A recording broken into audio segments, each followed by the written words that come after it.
ดอกพักป้งกำลังแย้มบานเนาะทุกคนงามเด้ดอกสีม่วง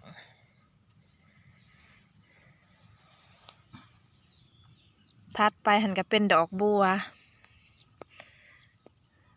วทองหรือว่าบัวแดงเนาะเอาอันเหงาบัวมาใส่หลายปีแหละปีนี้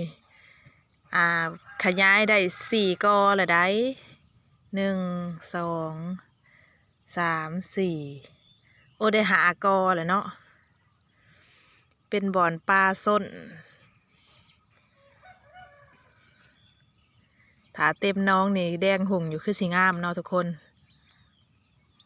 ดอกบัวทองหรือว่าบัวแดงสวนอยู่ใน